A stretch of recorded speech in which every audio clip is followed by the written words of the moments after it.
Hello. In today's video, I'm going to go over some significant changes to California zoning law that Governor Newsom signed last week. Many of my clients have asked about the new law, how it'll impact the housing market, and how the law could impact their property and their neighborhoods. The short answer is it's complicated and it really depends on decisions that people make. The law has the potential to significantly change neighborhoods, but it could also wind up having little to no effect.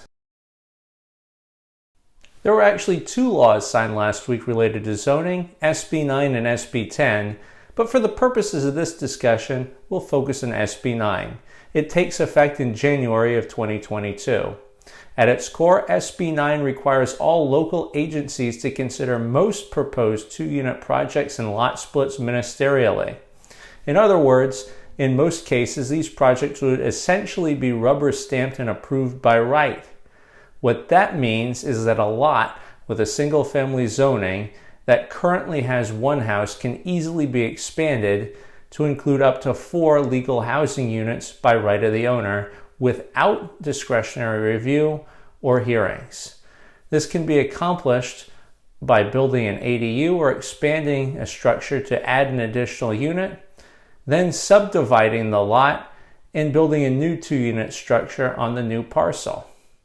Depending on how many people choose to take advantage of the new law, it could substantially increase the density of neighborhoods.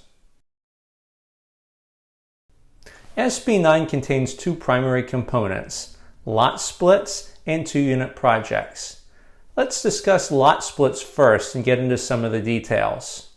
Lots must meet the following qualifying criteria in order for the split to be approved.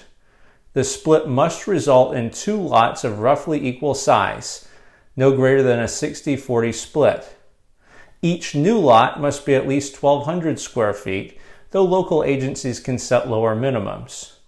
The lot to be split must be zoned single-family residential. It must be within an urbanized area or urban cluster as defined by the U.S. Census Bureau, and most cities and towns in California fit into that. And it cannot be a historic landmark or within a designated historic landmark district. Also, it cannot involve the demolition or alteration of affordable housing, rent-controlled housing, housing that was withdrawn from rent within the last 15 years, or tenant-occupied in the last 5. Additionally, this subdivision is a one-shot deal regardless of the size of the original lot. If a lot is created through subdivision under SB-9, it cannot be subdivided a second time. Also, neither the owner nor someone acting in concert with the owner can have previously subdivided an adjacent parcel through an SB-9 lot split. By right, 2-unit development projects also have a relatively similar qualifying criteria as lot splits do. The site must be in a single-family residential zone. It must be also located within an urbanized area or urban cluster, and most areas in California are in those areas. It can involve the demolition or alteration of affordable housing, any housing that was withdrawn from the rental market within the last 15 years, or tenant occupied within the last 3 years. The site can't be a historic landmark or within a designated historic district, and the project cannot involve the demolition of more than 25% of the exterior walls of an existing dwelling unless permitted by a local agency, or the site hasn't been occupied by a tenant within the preceding 3 years. While I've generally explained the basics of the law, there are considerably more details to look into. For lot splits, the law requires local agencies to prohibit the use of the new lots for non-residential purposes, any non-residential purposes. Additionally, the applicant owner must sign an affidavit stating that the owner has the intention to occupy one of the new housing units or the old existing one for at least 3 years following the lot split. The law also permits local agencies to impose objective zoning, subdivision, and design standards provided that they don't physically preclude the construction of 2 units of at least 800 square feet. Parking is always a concern in new development, but this law restricts local agencies from imposing off-site parking requirements to 1 space per unit and none if the site is close enough to a transit hub or a car share vehicle location. Short-term rentals are another item that many people have brought up to me when asking about the new law.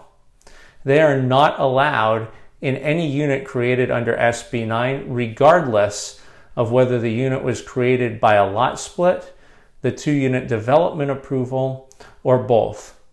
The goal of the law is to create new permanent housing, and the lawmakers are keenly aware that many people would consider developing another unit to use as a short-term rental if they were allowed to do so, which would undermine the intent of the law. As many of my current clients reside on the coast side or are considering buying there, it's important to note that the Coastal Act applies to this new law. In San Mateo County, much of the area on the coast south of Pacifica is part of the coastal zone. Development within coastal zones requires a coastal development permit, and any development under SB-9 would also require a coastal development permit, including lot splits and 2-unit projects. The only exception to the current process is that the local agency cannot hold a public hearing on a coastal development permit related to an SB-9 project. The additional level of approval could make it somewhat more difficult to do SB-9 projects in coastal zones. The goal of this new law is to increase the amount of housing available throughout the state of California by making it easier for people to add housing units. If many people take advantage of these laws, it could serve to increase the density of communities. As it relates to buying and selling homes, we could see more investor activity in buying homes and developing duplexes, and then potentially renting them out. This could possibly increase the number of rental units on the market while reducing the supply of homes available for purchase, especially for those looking to purchase a new single-family home. The resulting density that could occur from this law has the potential to alter neighborhoods in ways that homeowners may not want.